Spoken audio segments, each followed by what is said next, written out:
Bab 241. Tentu ada, kamu kira saya gila. Hanya saja kami juga ditutupi dengan kain merah dan hanya dibuka sedikit untuk melihat, dengan begitu ginsengnya tidak akan bisa kabur. Brett segera menjelaskan. Mendengar penjelasan Brett, Dave dan Yuki menjadi semakin yakin kalau anak ini pasti sudah ditipu, bahkan Juan juga menggelengkan kepalanya dan tersenyum pahit. Brett ini memang seorang tuan muda, tidak pernah mengalami kesulitan di masyarakat, jadi pola pikirnya juga sangat naif, karena bagaimanapun dia adalah putra orang nomor satu di kota Surau, siapa yang berani menyinggungnya. Hanya Audi yang ada di luar itu saja, kalau terlihat di sudut manapun di kota Surau, orang lain pasti akan menjauh. Saya percaya kamu tidak berbohong, percaya. Dave tiba-tiba berkata dengan serius pada Brett. Dan saat itu Brett menatap Dave, dia tidak mengerti apa maksud Dave saat ini, dan Dave yang awalnya terlihat serius mulai tertawa lagi dan berkata, tapi saya tidak percaya pada petani gunung itu, bisa saja dia yang berbohong. Mata Brett memelototi Dave, dia tahu kalau Dave tidak percaya. Saya pasti akan mempermalukanmu hari ini, saya akan memperlihatkan padamu, yang ada di dalam kotak ini akar rumput, atau ginseng. Brett panik, dia mengambil kotak itu dan membukanya. Setelah kotaknya terbuka, Brett seketika tertegun, dia melihat kalau yang ada di dalam kotak itu adalah beberapa akar rumput, bukan ginseng gunung berusia ribuan tahun. Yuki yang melihatnya seketika tertawa terbahak-bahak dan hampir meneteskan air mata, Juan juga tidak bisa menahan tawanya lagi. 1 miliar, digunakan untuk membeli beberapa akar rumput, sayang sekali. Sialan, berani menipuku, saya pasti akan menemukannya dan menjebloskannya ke dalam penjara seumur hidup. Brett yang mendengar tawa beberapa orang itu membanting kotaknya dengan keras, emosinya meledak. Apa kamu tahu siapa orang yang menjual ginseng itu kepadamu? Tinggal di mana? Kamu mau mencarinya di mana? Itu Kolanamae, bukan kota Surau, kekuasaan ayahmu tidak sampai di sana. Dave terus memprovokasi Brett, dan membuat wajah Brett semakin merah, dia tidak bisa berkata apa-apa lagi karena yang dikatakan oleh Dave memang benar. Sudah, anggap saja ketidakberuntungan kali ini sebagai pengalaman, kalau berdiri di masyarakat, mana ada orang yang tidak pernah sial, ayo minum teh saja. Juan bergegas meredakan emosi Brett. Kalau Dave dan Brett sampai terlibat keributan, maka masalahnya akan sulit diselesaikan, karena bagaimanapun Brett adalah putra orang nomor satu di kota Surau, Juan juga tidak bisa menyinggungnya dengan mudah. Paman Juan, di rumahku ada beberapa ginseng berusia ratusan tahun dan itu dijamin asli, saya akan menyuruh supir untuk membawakannya kemari. Brett merasa kehilangan muka, dan berencana menyuruh supirnya membawakan beberapa tanaman ginseng dari rumahnya. Brett, sudahlah, tidak perlu, niat baikmu sudah paman terima.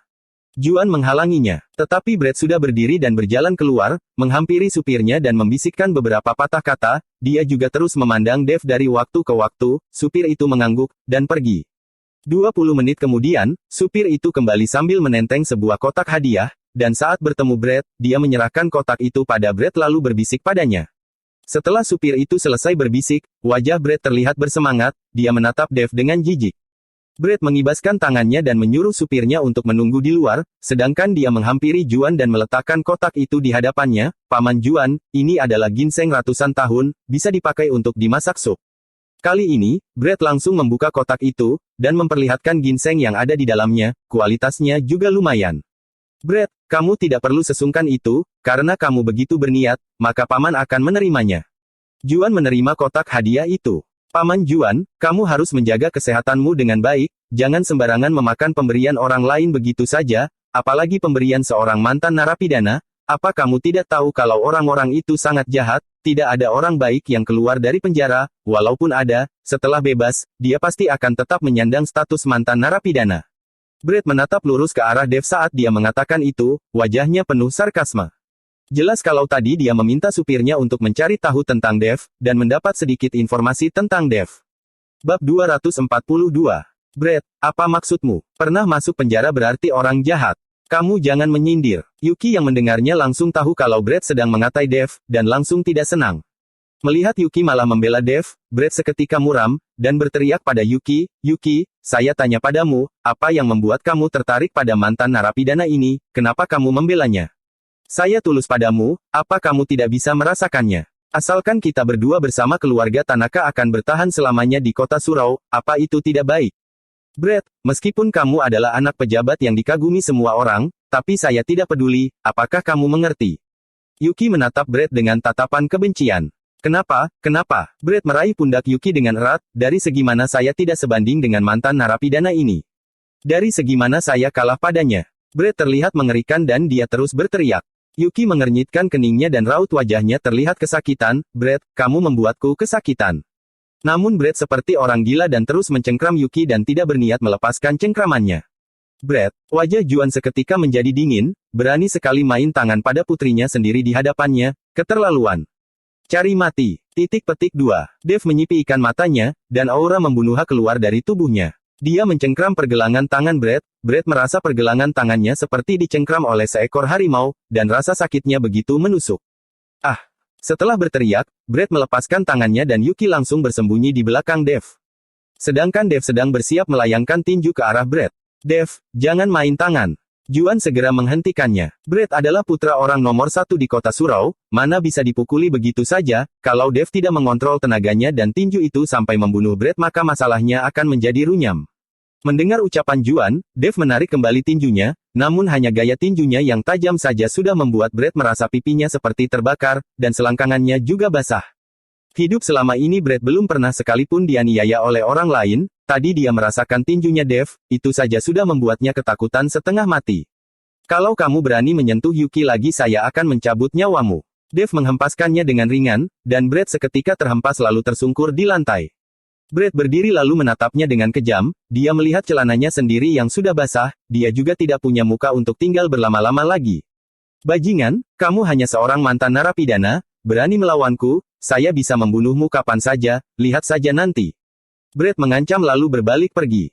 Setelah Brett pergi, Juan menarik nafas lega, untunglah kamu berhenti, kalau kamu sampai memukulnya, maka masalah ini akan sulit diselesaikan, dia itu putra orang nomor 1 di kota Surau. Pergelangan tangannya sudah saya patahkan. Dev berkata dengan santai. Dia sudah tahu sejak awal siapa Brett, hanya putra orang nomor 1 kan. Dev tidak takut. Apa? Hati Juan tersentak, kamu mematahkan pergelangan tangan Brett. Gawatlah sudah. Yuki juga terkejut, habislah, Brett tidak mungkin membiarkan masalah ini begitu saja.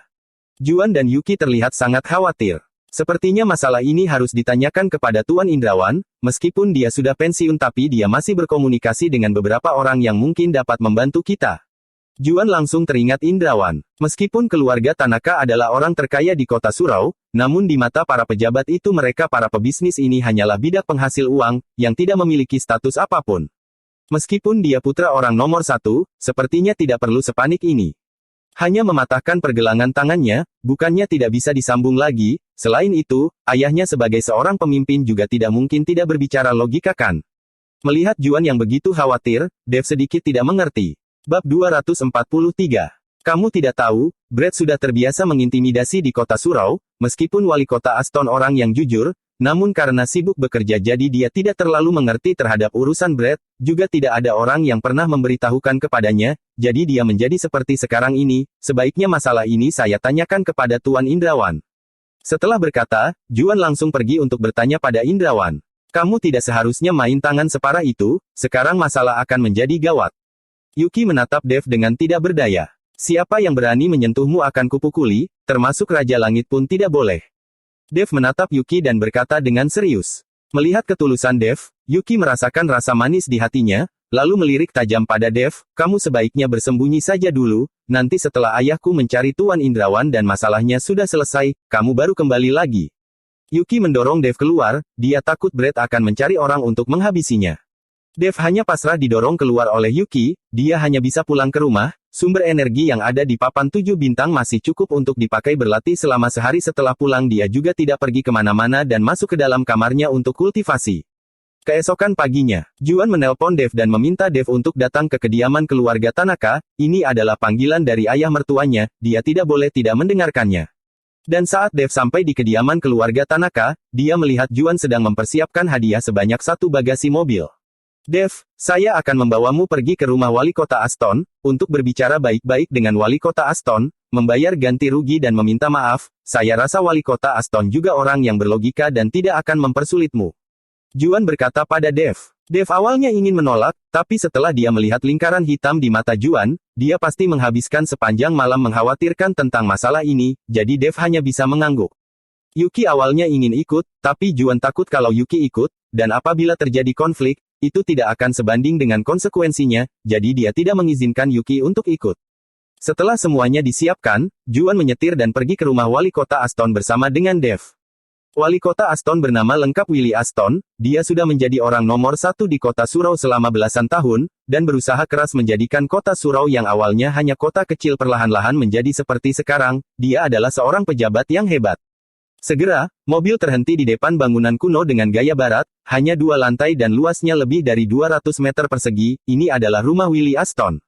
Jarang menemukan seorang pejabat yang tinggal di tempat seperti ini, namun di depan bangunan kuno ini terparkir sebuah mobil mewah yang bernilai puluhan miliar, dan sangat tidak cocok dengan gaya rumah ini. Setelah masuk, kamu jangan banyak bicara, dan jangan gegabah. Juan memperingatkan Dev.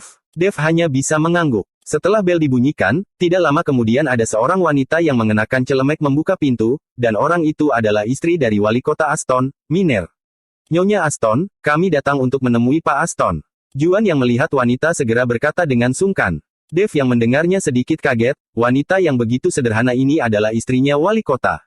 Juan ya, ayo masuk, Willie sudah memberitahuku. Tiara membukakan pintu dan menyambut Juan serta Dev dengan hangat, aduh kamu ini, datang bertamu untuk apa membawa begitu banyak barang, kamu juga bukannya tidak tahu watak Willie.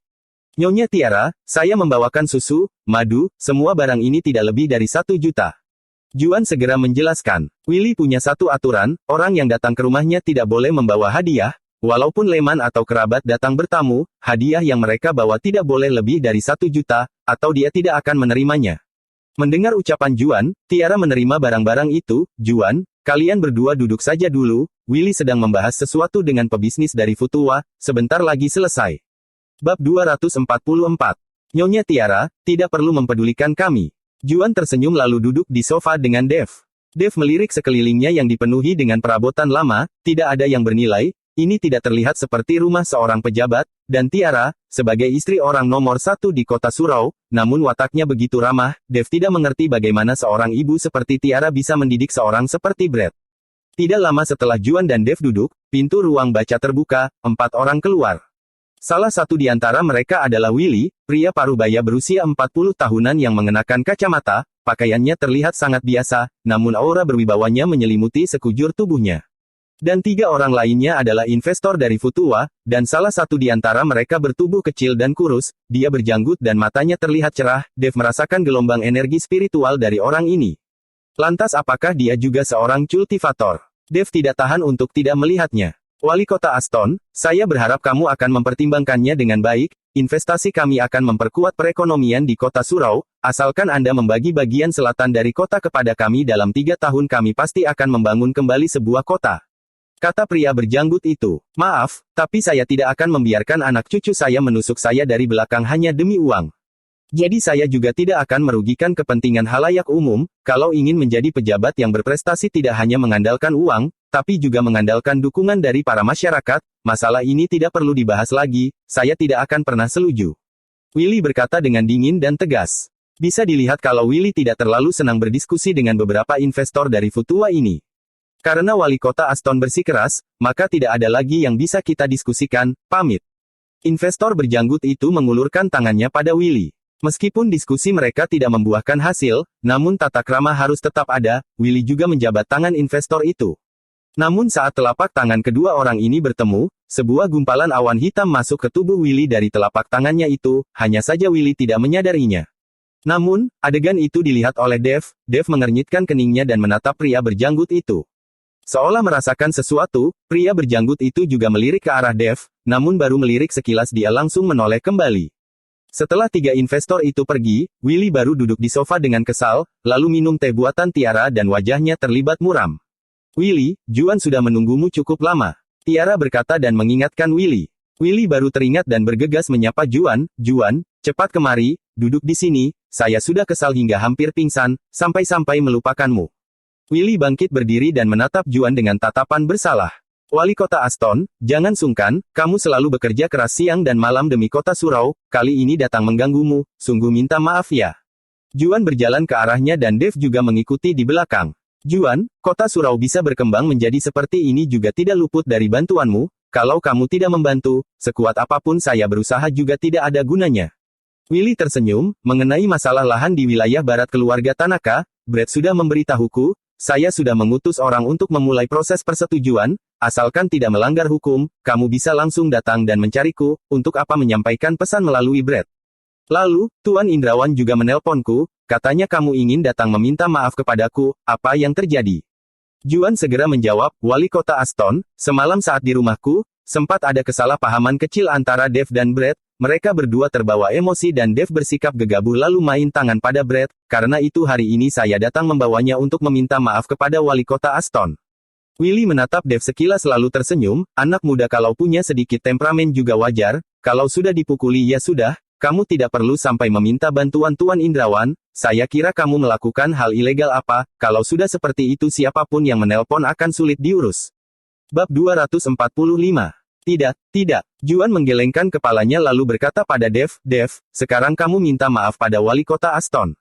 Dave memiliki kesan yang baik terhadap Wali Kota Aston, dia bisa merasakan kalau Wali Kota Aston adalah pejabat yang adil dan jujur, dia mencintai negara dan bangsanya, melihat Willy dan istrinya Tiara, Dave benar-benar tidak mengerti, apakah Brett itu anak kandung mereka. Wali Kota Aston, semalam saya terlalu gegabah dan mematahkan pergelangan tangan putra Anda, tapi tidak masalah. Itu bisa disambung kembali, dan tidak akan mempengaruhi kehidupannya kelak. Dave berkata pada Willy dengan tenang. Dave tidak sedang minta maaf, karena dia merasa dia tidak bersalah dan tidak harus minta maaf. Dia berbicara dengan segan pada Willy karena Willy adalah seorang pejabat yang baik. Mendengar Dave mematahkan pergelangan tangan Brett, Willy dan Tiara tercengang, mereka mengernyitkan keningnya. Juan yang melihat situasi itu segera menjelaskan kembali kejadian yang terjadi dengan detail, bahkan termasuk kejadian Brett yang berani menyentuh Yuki. Setelah mendengar penjelasan Juan, wajah Willy memerah dan bertanya pada Tiara, apakah bocah itu sudah pulang? Tidak, semalaman dia tidak pulang. Tiara menggelengkan kepalanya. Willy menggerakkan giginya, kalau bocah itu pulang pasti akan kupatahkan kakinya. Setelah berkata, Willy mengeluarkan ponselnya dan menelpon supirnya. Segera, supirnya bergegas mengendarai mobil dan melangkah masuk, namun saat dia melihat Juan dan Dave, dia terkejut. Wali Kota Aston, Anda mencariku. Tubuh supir itu gemetaran kelihatannya seperti ketakutan. Fitra, saya tanya padamu, apakah semalam bocah itu memakai mobilku? Willy bertanya dengan tegas. Supir itu terbata-bata dan tidak bisa mengeluarkan satu patah kata pun. Bail, Willy memukul meja kopi dengan keras lalu berteriak, katakan dengan jujur. Fitra gemetar ketakutan, Tuan muda memakai mobil Anda semalam. Willy yang mendengarnya merasakan emosinya yang meluap dan badannya bergetar, saya sudah pernah berpesan padamu, dia tidak boleh memakai mobilku, apa kamu tidak bisa mengingatnya? Mobil itu milik negara, bukan milik Brett, yang bisa dia pakai seenak hatinya, sepertinya dia sudah tidak mau bekerja lagi ya. Fitra ketakutan setengah mati, dia terbata-bata dan sudah ingin menangis. Tiara yang melihatnya bergegas membujuk Willy, kamu jangan marah, itu tidak baik untuk kesehatan, saya akan lebih memperhatikannya, sekarang tangannya patah dan dia juga tidak tahu kemana, sebaiknya kita cari dulu dia. Untuk apa mencarinya, biarkan dia mati di luar. Willy kesal dan dadanya naik turun, nama baikku seumur hidup ini cepat atau lambat akan dihancurkan oleh bocah bajingan itu. Tiara tidak berhenti menepuk dan meminjat punggung Willy lalu bertanya pada Fitra, apa kamu tahu di mana Brett sekarang? Nyonya, Tuan muda Brett sedang di rumah sakit, pergelangan tangannya sudah disambung, namun dia sepertinya sedang menghubungi orang untuk membalas dendam. 2. Fitra tidak berani merahasiakan persoalan Brett lagi dan langsung berkata dengan jujur. Bocah bajingan, dia masih berani mau balas dendam. Willy yang mendengarnya langsung bangkit berdiri, sekarang juga kamu bawa dia pulang, kalau dia tidak mau pulang suruh dia tidak usah pulang lagi selamanya. Fitra menganggukkan kepalanya dan bergegas keluar. Wali Kota Aston, bagaimanapun Brett masih muda, kamu jangan terlalu marah padanya. Juan yang melihatnya bergegas membujuk Willy. Aduh, Willy menghela nafasnya, Juan, kamu jangan menertawaiku, keluargaku ini tidak bahagia, keluarga tidak bahagia, baru bisa melahirkan seorang sampah seperti dia. Willy menatap Dave dan berkata dengan malu, jangan menertawaiku ya, anak muda, bajingan itu walaupun mati, saya tidak akan menyalahkan kamu, kami sebagai orang tua tidak mendidiknya dengan baik. Bab 246. Wali Kota Aston, tidak ada orang yang sempurna, saya percaya di bawah bimbingan Wali Kota Aston dan Nyonya Tiara, putra Anda pasti akan bisa berubah. Dave juga mengagumi Willy secara pribadi. Brett bisa menjadi seperti ini pasti karena Willy sibuk bekerja dan melupakan hal lainnya, dia hanya fokus pada pekerjaannya, dan tidak mendidik putranya dengan baik maka membuat Brett menjadi sosok yang arogan dan berlaga seperti ini. Segera, Fitra mengantar Brett kembali ke rumah, lengan Brett sudah diperban dan dibalut. Setelah Brett masuk, dia melihat Dev dan Juan, namun dia tidak merasa heran karena Fitra sudah memberitahukan kepadanya. Ayah. Brett memanggil Willy dengan gemetar. Bocah bajingan, saya akan membunuhmu. Willy mengangkat kursi dan hendak menghantamkannya pada Brett. Brett yang ketakutan langsung bersembunyi di pojok, dia sepertinya sangat takut pada Willy. Willy, apa yang kamu lakukan? Tiara bergegas menarik Willy, dan memberi isyarat kepada Brett agar Brett segera naik ke atas. Wali kota Aston, kamu jangan terlalu emosi. Juan juga maju dan membujuknya. Namun pada saat ini, Willy yang memegangi kursi tiba-tiba pandangannya menjadi gelap dan langsung jatuh ke lantai. Perubahan mendadak ini tentu mengagetkan Tiara dan Juan. Willy, Willy. Tiara berteriak panik lalu berkata pada Fitra, cepat bawa ke rumah sakit. Tunggu. Dev melangkah maju dan meletakkan tangannya pada kening Willy. Tiara menatap Dev dengan bingung, dan saat itu Juan teringat kalau Dev adalah seorang tabib. Nyonya Tiara, Dev adalah seorang dokter, biarkan dia memeriksanya. Juan menjelaskan kepada Tiara. Tiara mengangguk, dia masih ragu-ragu pada Dev, keningnya sudah berkeringat dingin. Setelah Dev memeriksa Willy, raut wajahnya menjadi sangat serius, dan keningnya mengernyit erat. Dev, apakah keadaan wali kota Aston sangat parah? Melihat ekspresi Dev, Juan sedikit panik. Kalau sesuatu sampai terjadi pada Willy, di mana lagi bisa menemukan pemimpin seperti dia? Wali kota Aston baru saja pingsan karena marah, bukan masalah besar. Dev menggelengkan kepalanya, saat ini Dev mengkhawatirkan hal lain. Ada seseorang yang menggunakan teknik membangkitkan jiwa di dalam tubuh Willy, dan ini membuat Dev yakin kalau orang yang melakukannya adalah investor berjanggut yang tadi berjabat tangan dengan Willy. Dan adapun efek dari teknik membangkitkan jiwa sudah terbukti, orang yang terkena teknik ini akan kehilangan jiwanya untuk sementara dan menjadi mayat berjalan bagi mereka yang menggunakan teknik ini. Dan tujuan investor berjanggut itu melakukan teknik membangkitkan jiwa ini pasti karena pengembangan lahan yang ada di bagian selatan kota. Selama Willy ada, mereka tidak bisa melakukan sesuai dengan keinginan mereka. Karena bukan masalah besar, kalau begitu bangunkan wali kota Aston. Juan merasakan kepanikan Tiara, dan dia mendesak Dev membangunkan Willy agar Tiara merasa lega. Dev mengangguk, dia meniup filtrum Willy dengan ringan, dan Willy perlahan-lahan membuka matanya. Willy, kamu sudah sadar, mengagetkanku saja. Tiara melihat Willy yang sudah sadar akhirnya menghembuskan nafas lega. Willy membuka matanya dan tatapannya sedikit kebingungan, apa yang terjadi padaku? Kamu pingsan, dari awal sudah kuingatkan agar kamu tidak meluapkan emosimu seperti ini, tapi kamu tidak mau mendengarnya, untunglah ada anak muda ini di sini, kalau tidak saya tidak tahu harus berbuat apa. Tiara berkata sambil memapah Willy. Willy tidak bisa tidak melirik Dev, dan berkata dengan terkejut, anak muda kamu juga bisa ilmu kedokteran. Sedikit-sedikit, Dev menganggukkan kepalanya. Bab 247. Wali kota Aston, Dev tidak hanya bisa sedikit, dia ini sangat hebat, penyakitku juga disembuhkan olehnya. Juan berkata pada Willy dengan bangga. Bagaimanapun Dev akan menjadi putranya di masa depan, ini juga hal yang membanggakan keluarga Tanaka. Benarkah? Masih muda, tidak disangka ya. Willy juga tidak terlalu menganggap serius perkataan Juan, ingin belajar ilmu kedokteran itu tidak bisa dilakukan dalam semalam. Melihat Dev yang baru berusia 20 tahunan, wajar saja kalau dia mengerti sedikit tentang ilmu kedokteran, tapi kalau mengatakan dia seorang ahli, Willy tidak percaya, tapi dia juga tidak memperdebatkannya. Juan, siang ini makanlah di sini, saya akan menyiapkan makanan untuk kalian. Tiara berkata pada Juan. Nyonya Tiara, tidak perlu repot-repot. Juan bergegas berkata dengan sungkan. Juan, merepotkan apanya, ayo duduk dan minum. Willy melambaikan tangannya pada Juan.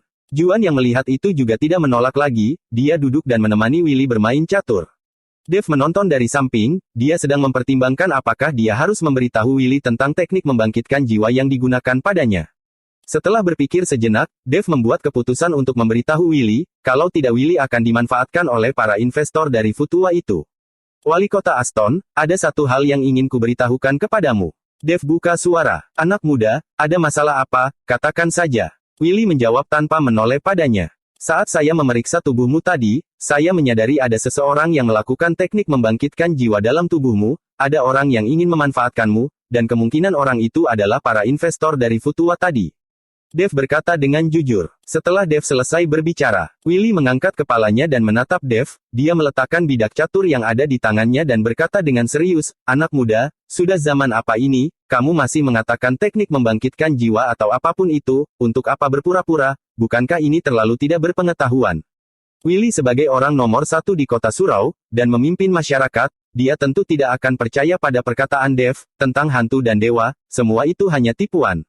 Juan yang mendengar perkataan Dev seketika menjadi serius. Dia sudah melihat dengan mata kepalanya sendiri sehebat apa kemampuan Dev saat berada di Yayasan Sahara, kalau tidak melihatnya sendiri, tidak akan ada orang yang percaya. Dev, apakah yang kamu katakan benar? Kamu yakin? Juan bertanya pada Dev. Dev menganggukkan kepalanya. Juan yang melihat Dev mengangguk juga segera berkata pada Willy, wali kota Aston, Dev mengerti tentang mantra-mantra, dia juga bisa melihat hal-hal yang tidak terlihat oleh orang biasa seperti kita, sebaiknya kamu diam. Willy mengernyitkan keningnya, Juan, percuma kamu sudah berusia tua seperti ini, kenapa kamu percaya saja pada anak muda yang berbicara sembarangan seperti ini? Teknik membangkitkan jiwa apanya, di mana jiwaku sekarang? Wali kota Aston, dengarkan dulu penjelasanku, benar. Juan, kalau kamu masih membahas hal ini, jangan salahkan saya langsung mengusirmu, ini jelas hanya omong kosong. Ekspresi Willy menjadi dingin, dia jelas jijik dengan apa yang dikatakan Dev, lagi pula, dalam posisinya, bagaimana mungkin dia bisa percaya pada dewa dan hantu. Juan tidak berani berkata-kata lagi, Dev juga menggelengkan kepalanya dan tidak bersuara lagi. Tidak lama kemudian, Tiara sudah selesai memasak, dan memanggil mereka untuk makan, hanya saja suasana di meja makan sangat canggung, raut wajah Willy menjadi sangat jelek. Setelah makan, Juan dan Dev juga tidak berlama-lama dan segera pamit. Dalam perjalanan pulang, Juan merasa khawatir dan bertanya, Dev, apakah wali kota Aston benar-benar mengalami teknik membangkitkan jiwa? Benar, Dev mengangguk. Kalau begitu coba pikirkan cara untuk menyelamatkannya, pejabat seperti wali kota Aston sangat jarang ditemui, meskipun dia agak kolot, tapi orangnya tidak mementingkan diri sendiri. Juan menatap Dev dengan tatapan memelas. Bab 248. Baik. Tanpa Juan memintanya pun Dev tidak akan membiarkan para investor itu berhasil, ini menyangkut kepentingan seluruh kota surau. Melihat Dev menyetujuinya, Juan juga merasa lega, dia sudah pernah melihat kehebatan Dev, itu sudah setara dengan kehebatan seorang titisan dewa. Dev turun di pertengahan jalan, dia tidak ikut ke kediaman keluarga Tanaka, namun dia menghubungi Yansen dan memintanya membawa beberapa anggota. Tidak lama kemudian, Yansen membawa belasan bawahannya dengan mobil yang tangguh. Tuan Dev, ada masalah apa? Tanya Yansen. Jangan tanyakan lagi, ikuti saja saya. Dev membawa Yansen dan yang lainnya menuju rumah Willy untuk berjaga-jaga. Ini, bukankah ini rumah wali kota Aston?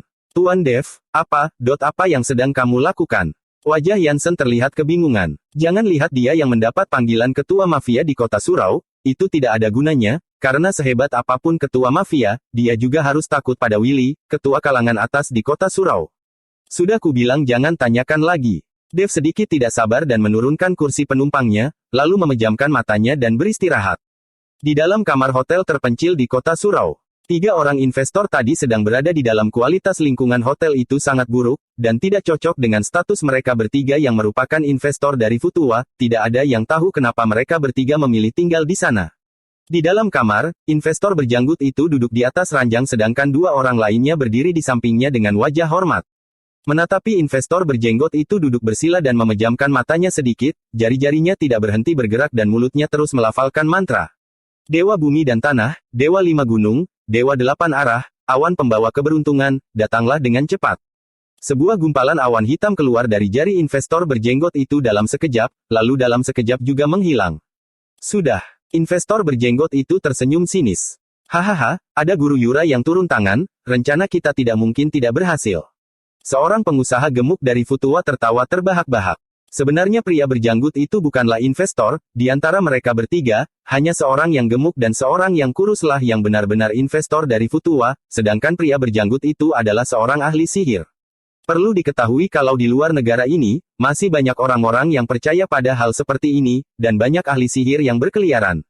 Di luar sana, entah itu permasalahan mengenai tata letak perusahaan, nama anak, atau ketika pesta makan malam dapat mengarah pada negosiasi bisnis, banyak yang akan menanyakan pada ahli sihir untuk diramal. Meskipun ada banyak orang yang tidak tahu apa-apa dan hanya menipu uang, tetapi masih ada beberapa ahli sihir yang benar-benar memiliki keterampilan nyata, mengobati beberapa penyakit yang sulit disembuhkan. Oleh karena itu di luar sana, ahli sihir semakin terkenal dan banyak orang yang mengundang mereka dan memperlakukan mereka seperti tamu kehormatan. Dan guru Yura ini adalah salah satu ahli sihir yang berada di luar negeri, ilmu sihirnya sangat luar biasa, dan 2 orang investor Futua ini menghabiskan banyak uang untuk mengundangnya. Si kurus dan si gemuk yang merupakan investor dari Futua ini sudah sejak lama tertarik pada kota surau, mereka ingin membangun beberapa pabrik yang memiliki tingkat efisiensi yang tinggi tapi sangat mencemari lingkungan, dan mereka juga sudah mendengar kalau wali kota surau ini terkenal akan kejujurannya dan ini akan sulit untuk dibicarakan, jadi mereka mengundang Guru Yura untuk turun tangan. Saya sudah menyiapkan surat perjanjiannya, setelah Willy menandatanganinya, dan kita berhasil mendapatkan surat perjanjian itu, dia tidak akan bisa menyangkal lagi. Dua investor itu mengeluarkan surat perjanjian yang sudah disiapkan sejak awal, dan tersenyum licik. Mereka sudah menggunakan cara seperti ini untuk menangani beberapa kontrak yang sulit didiskusikan, sudah dicoba dan diuji. Setelah masalah selesai, transfer 50 miliar ke rekeningku, saya mau mata uang Futua.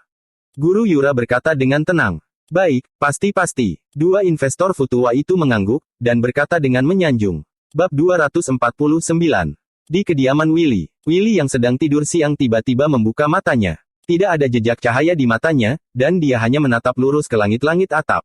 Segera, Willy bangkit berdiri dan mengenakan jaketnya, lalu berjalan keluar. Sedangkan Tiara yang sedang beres-beres melihat Willy yang bangun, bertanya padanya, Willy apa terjadi sesuatu? Kenapa tidak tidur siang? Willy tidak menjawab, dia membuka pintu rumah dan berjalan keluar. Orang ini, apa dia sudah bisu ya? Tiara menggerutu lalu tidak mempedulikannya dan kembali berberes-beres rumah. Willy berjalan keluar dari rumah dan masuk ke dalam mobil lalu melaju pergi. Tuan Dev, sudah keluar, sudah keluar. Jansen melihat Willy yang keluar segera membangunkan Dev. Dev kembali duduk tegak, dan melihat sikap Willy dia langsung mengerti apa yang terjadi dan berkata pada Jansen, ikuti. Jansen menyetir dan mengikuti di belakangnya. Mobil berbelok-belok di kota surau lalu pada akhirnya sampai di depan sebuah hotel yang sangat terpencil. Untuk apa Willy datang kemari?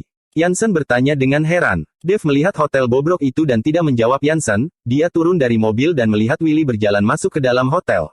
Perintahkan bawahanmu untuk mengepung hotel, jangan sampai ada satu orang pun yang kabur.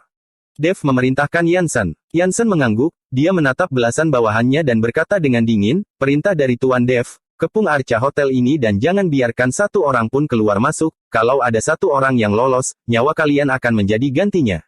Baik, belasan orang dari Yayasan Nusantara menjawab dengan serempak dan segera mengepung area hotel dan memperhatikan dengan serius. Ayo, kamu ikut saya ke dalam. Dev membawa Jansen masuk ke dalam hotel. Pada saat itu, di salah satu kamar hotel di lantai 2, Willy sedang berdiri mematung di sana, tatapan matanya kosong. Guru Yura dan dua orang investor yang melihat Willy datang tertawa terbahak-bahak. Hahaha, orang nomor satu di kota surau sekarang mendengarkan perintah kita dengan patuh. Investor dari Futua yang agak gemuk itu tertawa dan menepuk wajah Willy dengan tangannya. Siapa yang menyangka, orang nomor satu di kota surau sekarang menjadi boneka kita, kedepannya, seluruh kota surau akan menjadi milik kita. Investor yang berbadan kurus juga berteriak bersemangat. Cepat keluarkan surat perjanjian dan suruh dia tanda tangani. Guru Yura mendesak. Selama kontrak ditanda tangani, walaupun ada kesalahan yang terjadi, 50 miliar itu harus ditransfer ke rekeningnya. Investor kurus yang mendengarnya segera mengeluarkan kontrak yang sudah disiapkan, dan memberikan kepada Willy, cepat tanda tanganil. Willy mengambil pulpen lalu mengambil surat perjanjian dan menandatanganinya tanpa ragu. Dia juga mengeluarkan segel dari tas kerjanya dan mengecapnya di atas kontrak. Sudah selesai, hahaha. Dua orang investor itu mengambil kontrak dan tertawa terbahak-bahak seperti orang gila. Guru Yura juga menyeringai, kalian berdua, sekarang masalahnya sudah selesai, uangku juga sudah harus dibayarkan kan? Tentu. Investor gemuk itu bergegas mengeluarkan ponselnya dan setelah menekan rekan, 50 miliar itu ditransfer ke rekening atas nama Guru Yura. Setelah mendapatkan notifikasi uang masuk, Guru Yura tertawa bahagia. Bang, dan saat mereka bertiga tertawa bahagia, pintu kamar dibanting oleh seseorang. Jansen menyerbu masuk dengan wajah sangar, dan Dev mengikuti di belakangnya. Jongkok semuanya, jangan ada yang bergerak. Jansen memegang sebuah parang besar yang bersinar di tangannya. Melihat wajah sangar Jansen yang memegang pisau, dua orang investor itu menganggap Jansen adalah perampok. Bab 250. Hanya Guru Yura yang melihat Dev yang berada di belakang Jansen, dia mengernyitkan keningnya. Dia seperti pernah melihat Dev, sepertinya saat berada di rumah Willy. Saat itu dia bisa merasakan kalau Dev tidak biasa, jadi dia terus melihatnya, tapi dia sendiri tidak tahu apa yang membuatnya berbeda. Dev adalah seorang kultivator, mana mungkin seorang ahli sihir seperti dia bisa melihat aliran energi spiritual. Siapa kalian? Apa kalian tahu siapa orang yang berdiri di sini? Kalian berani datang merampok? Investor gemuk itu berteriak marah. Benar, ini adalah orang nomor satu di kota surau, wali kota kalian, Willy, kalian bosan hidup. Dan investor kurus itu juga berbicara. Sialan, saya menyuruh kalian jongkok, ya jongkok, untuk apa banyak omong kosong. Jansen melayangkan tendangannya dan menendang kedua orang itu hingga terkapar di lantai. Dua orang ini hanyalah pengusaha, mereka lemah dan tentu tidak bisa menahan tendangan Jansen dan langsung tergeletak di lantai.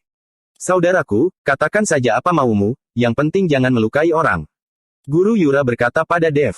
Dia bisa merasakan kalau Dev adalah pengambil keputusannya. Apa yang kuinginkan, kamu sudah tahu, bisa sedikit teknik membangkitkan jiwa, berani berbuat macam-macam di kota surau. Dev menyeringai, tatapannya penuh penghinaan. Siapa kamu? Guru Yura mengernyitkan keningnya, seseorang yang bisa menyebutkan teknik membangkitkan jiwa pastilah orang yang sama dengannya. Kamu tidak perlu tahu siapa saya. Dev melihat Willy yang mematung, lalu memasukkan energi spiritual melalui kening Willy, seketika tubuh Willy bergetar dan tatapan matanya memiliki energi spiritual. Ini, di mana saya? Willy tersadar dan bertanya dengan kaget. Wali kota Aston, kamu dikontrol menggunakan teknik membangkitkan jiwa kemari. Dev berkata pada Willy. Kali ini, Willy tidak langsung menegur Dev, dia melihat ke arah dua investor Futua yang sudah tersungkur di lantai, dan Guru Yura yang terlihat panik. Hatinya sangat terkejut, seluruh pikirannya kosong sekarang, pikirannya kacau. Kalian beritahukan kepada wali kota Aston, apa yang sebenarnya terjadi. Dev berkata lalu menunjuk kedua investor yang sedang tersungkur. Katakan, Jansen meletakkan parang yang ada di tangannya pada leher kedua investor itu. Saat ini, kedua investor itu sudah hampir mengompol, dan saat mereka hendak membuka mulut, Guru Yura tiba-tiba mengeluarkan sebuah tas kain dan mengguncangnya dengan keras. Kabut hitam keluar dari tas kain itu, mereka mempunyai taring dan cakar, dan seketika memenuhi seisi ruangan. Willy melihat adegan yang ada di depannya dan langsung tercengang, Jansen sebaliknya tidak memberikan respon apapun, saat di kediaman Tuan Indrawan, atau di Yayasan Sahara, Jansen sudah pernah melihat roh Yin seperti ini, dan Dev juga sudah menceritakan sedikit padanya jadi dia tidak takut lagi. Trik rendahan. Dev mendengus dan membuka mulutnya, kabut hitam itu terhisap ke dalam perut Dev dalam sekejap. Melihat kabut hitamnya tersedot ke dalam perut Dev, Guru Yura seketika tercengang. Bahkan Willy juga melongo, dia tidak pernah melihat situasi seperti ini, hal-hal ini berada di luar nalarnya. Bro, Guru Yura yang tercengang langsung berlutut pada Dev. Titisan dewa, tolong ampuni saya, adik sudah tahu dosa-dosa adik. Guru Yura tidak berhenti bersujud pada Dev. Bagi Guru Yura, Dev adalah orang yang sama dengannya, hanya saja Dev memiliki status dan tingkatan yang lebih tinggi dibandingkan dengannya, oleh karena itu dia menyebut dirinya sendiri adik. Kamu jelaskan pada wali kota Aston apa yang terjadi di sini. Dev berkata pada Guru Yura. Guru Yura tidak berani membantah dan langsung menjelaskan semuanya dengan detail pada Willy. Bab 251. Ini membuat Willy tertegun sejenak, dan dia meraih kontrak yang ada di atas tempat tidur lalu kembali termenung, di atas kontrak itu benar-benar tertera tanda tangan dan stempelnya. Kalau Dev tidak datang, kontrak ini pasti akan dieksekusi dan dia akan menjadi orang berdosa di kota surau, dan bisa saja dia juga ditangkap. Willy berkeringat dingin, dan segera merobek kontrak itu. Jantung Willy berdebar dengan kencang dan nafasnya terengah-engah, kejadian hari ini membuat dia memiliki pandangan yang berbeda. Tuan Dev, terima kasih. Kalau bukan karena kamu, konsekuensi atas kejadian ini benar-benar tidak bisa dibayangkan. Siang tadi kamu berbaik hati mengingatkanku, tapi saya malah bersikap seperti itu padamu, saya benar-benar malu. Willy yang merasa malu membuka suara pada Dev. Wali kota Aston, tidak perlu sungkan, ini juga demi kebaikan masyarakat kota surau. Dev tersenyum, tidak disangka Tuan Dev masih semuda ini sudah bisa memikirkan kepentingan halayak umum. Tuan Dev memang bukan orang biasa, putraku yang tidak berguna itu benar-benar tidak sebanding, Hush. Membahas tentang putranya membuat Willy menarik nafas dalam-dalam. Wali kota Aston, tidak perlu khawatir, semua orang pasti akan berubah. Dev menghibur Willy lalu bertanya, bagaimana dengan tiga orang ini? Willy menatap dua pengusaha dari Futua dan Guru Yura, lalu mengernyitkan keningnya. Meskipun ketiga orang ini bersekongkol untuk mengendalikannya dan mendapatkan keuntungan dari kota surau, namun bagaimanapun mereka memiliki identitas orang asing, walaupun mereka diselidiki, mereka hanya akan dikeluarkan dan diusir dari kota surau tanpa mendapatkan hukuman. Wali kota, serahkan saja mereka bertiga kepadaku, kamu kembalilah untuk beristirahat dan untuk sementara waktu jangan keluar saat malam hari, jiwa Anda mengalami kerusakan dan gampang terjadi sesuatu. Dev menyadari kalau Willy sangat serba salah jadi dia membuka suara. Kali ini Willy tidak lagi mencurigai Dev dan berkata kalau dia berbicara sembarangan, kejadian yang terjadi di depannya masih menyisakan sedikit ketakutan dalam hatinya. Saya tahu, kalau begitu harus merepotkan Tuan Dev ya, nanti saat senggang, saya akan datang langsung untuk berterima kasih. Willy berkata dan bergegas pergi, sepertinya dia sangat kaget dan membuatnya ketakutan. Tuan Dev, bagaimana dengan tiga orang ini? Apa dibuang ke sungai untuk menjadi makanan ikan? Jansen bertanya kepada Dev setelah Willy pergi. Mendengar kalau mereka akan dijadikan makanan ikan membuat tiga orang ini ketakutan. Titisan dewa, mohon ampuni nyawa hamba. Hamba punya 50 miliar untuk titisan dewa. Asalkan titisan dewa melepaskan hamba saja. Guru Yura berkata dengan gemetaran. Dev yang mendengarnya seketika matanya berbinar. Bagaimanapun tiga orang ini memiliki identitas yang khusus dan tidak bisa dibunuh. Jadi kalau bisa mendapatkan kesempatan untuk mendapatkan uang juga tidak buruk, karena Dev juga sedang membutuhkan uang. Melihatmu yang tidak mudah dalam berkultivasi, kirimkan 50 miliar itu padaku lalunya sekarang juga. Dev berkata dengan dingin. Guru Yura yang mendengarnya merasa sangat senang. Tidak masalah harus mengeluarkan uang sebanyak apapun asalkan dia bisa menyelamatkan nyawanya, uang bisa dicari lagi. Dia bergegas mengirimkan uang itu pada Dev dan segera kabur. Sedangkan dua orang investor dari Futua yang tersisa juga segera berkata, kami juga akan memberikanmu uang. Kalian berdua adalah dalangnya, masing-masing kirimkan 100 miliar baru akan kulepas asteris. Dev melihat kedua investor itu tidak kekurangan uang, jadi dia membuka harga dengan asal. Mendengar 100 miliar per orang dan mereka akan dibebaskan membuat mata kedua investor itu bersinar. Mereka segera mentransfer uang itu pada Dev, dan kabur. Melihat kedua orang itu membayar dengan mudah, hati Dev tiba-tiba merasa menyesal. Jansen, menurutmu apakah saya meminta terlalu sedikit? Kedua orang ini membayar dengan senang. Dev mengernyitkan keningnya, sepertinya terlalu sedikit, saya dengar kalau para pengusaha dari Futua memiliki aset paling tidak 100 triliun. Sialan, kenapa kamu tidak bilang dari awal? Dev tiba-tiba mengumpat, namun hal ini juga sudah terjadi dan Dev tidak bisa menyesalinya lagi. Bisa mendapatkan 200 miliar lebih dengan mudah juga tidak buruk. Dev berencana untuk mengunjungi kota Namae. Bab 252. Willy pulang ke rumah dengan raut wajah yang sangat jelek, wajahnya terlihat sangat pucat. Willy, apa yang terjadi? Kenapa raut wajahmu jelek sekali? Tiara yang melihat Willy bertanya dengan cemas. Jangan tanyakan lagi, Willy tidak tahu bagaimana dia harus menjelaskan masalah ini kepada Tiara. Dia mengibaskan tangannya, kamu perhatikan bajingan itu, dan jangan biarkan dia keluar. Kalau saya sampai mendapati dia berani mencari perkara dengan Dev, saya akan mematahkan kakinya. Setelah selesai berkata, Willy kembali ke kamarnya dan berbaring di tempat tidur untuk waktu yang lama namun tetap tidak bisa tenang. Tiara yang termenung lalu berjalan ke lantai 2 dan memperingatkan Brett tentang hal yang disampaikan oleh Willy, kalau tidak Willy benar-benar bisa mematahkan kakinya. Sedangkan Brett yang berada di kamarnya di lantai 2 sedang menelpon. Setelah pergelangan tangannya dipatahkan oleh Dev, dia malah berani datang untuk mengadu. Hal ini membuat Brett sangat jengkel. Tuan muda Brett, apa yang membuatmu ingat untuk menelponku? Ini tidak seperti kamu yang biasanya. Suara di balik telepon terdengar sedang mempermainkannya. Eric, jangan menyindirku, sekarang kita seharusnya bekerja sama dan melawan bersama. Brett berkata dengan marah. Apa maksudmu? Tanya Eric. Yuki ternyata sudah mempunyai pacar, yang ternyata seorang mantan narapidana, benar-benar membuatku jengkel. Brett menggertakkan giginya dengan keras hingga mengeluarkan suara.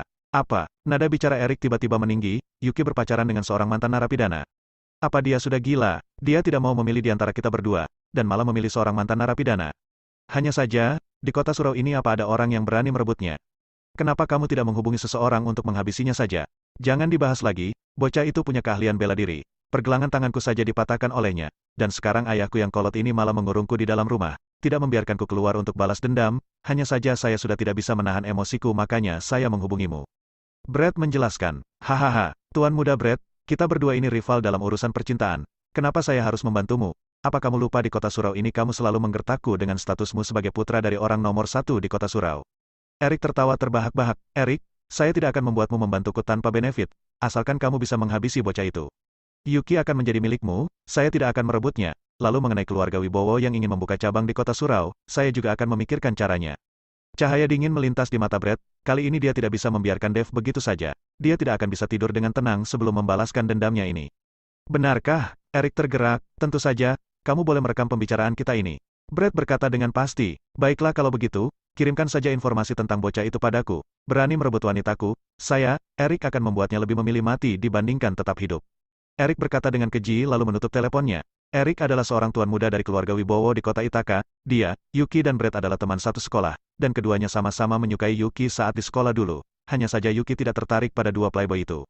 Setelah tamat, Brett mengandalkan keuntungannya yang tinggal di satu kota yang sama dengan Yuki dan mengejarnya dengan terang-terangan, sedangkan Eric juga sering datang ke kota surau. Hanya saja dia tidak bisa menang melawan Brett dan diusir oleh Brett.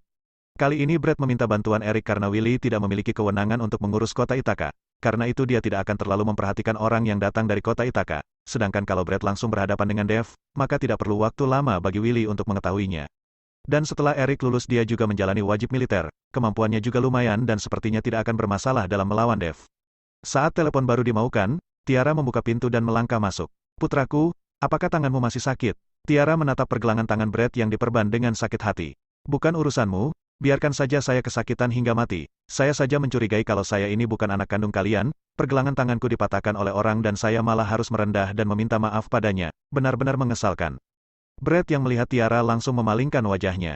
Bab 253.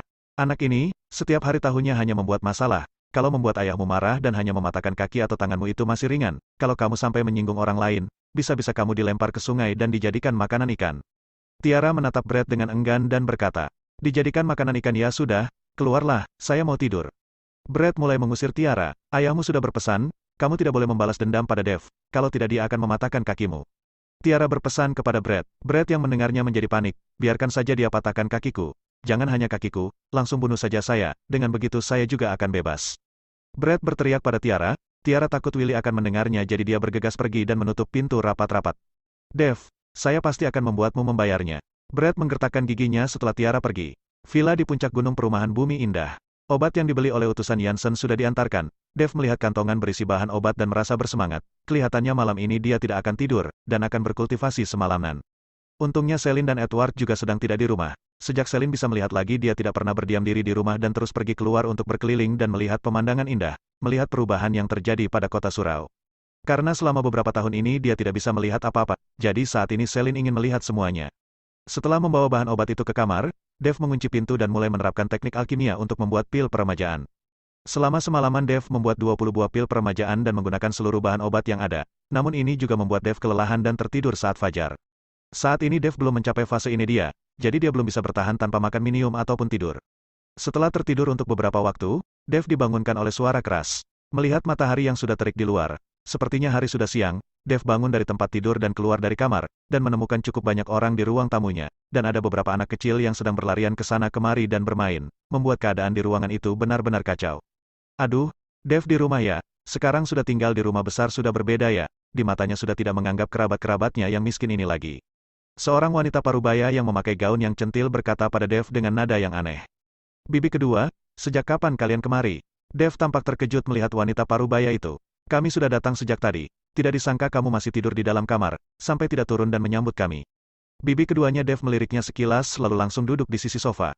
Dev tidak memperdulikannya lagi dan menatap Celine dengan wajah kebingungan. Celine menarik Dev ke samping lalu berkata dengan canggung, saya yang mengundang mereka kemari. Saya hanya ingin mereka melihat kalau kita sudah tinggal di rumah yang besar. Tidak disangka mereka datang dengan membawa begitu banyak orang dan membuat rumah menjadi kacau balau. Bagaimana menyampaikan hal ini pada Yuki? Celine mengira kalau rumah ini dipinjamkan oleh Yuki pada Dev, untuk mereka tinggali. Dia tidak tahu kalau rumah ini sudah dihadiahkan kepada Dev. Ibu, tidak apa-apa, biarkan saja mereka melihat-lihat, kalau kotor dan kacau tinggal cari seseorang untuk membereskannya. Dev yang mendengarnya segera menghibur Celine. Sepertinya siang ini mereka tidak akan pulang dan pasti mau makan terlebih dulu. Kamu pesan saja dulu restoran, tapi jangan yang terlalu mahal.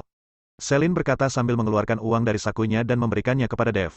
Ibu, saya punya uang, hal ini tidak usah kamu khawatirkan. Dev tidak mau menerimanya. Kamu baru bekerja tidak lama, dari mana kamu punya uang? Lagi pula kamu tidak boleh terus menghamburkan uang Yuki. Kamu ini seorang pria, tidak boleh menghamburkan uang wanita. Celine memberikan uang itu kepada Dev lalu pergi. Melihat beberapa lembar uang baru dan uang yang sudah kusut di tangannya, Dev hanya bisa tersenyum pahit dan tidak berdaya, lalu memasukkan uang itu ke dalam sakunya dan berjalan keluar.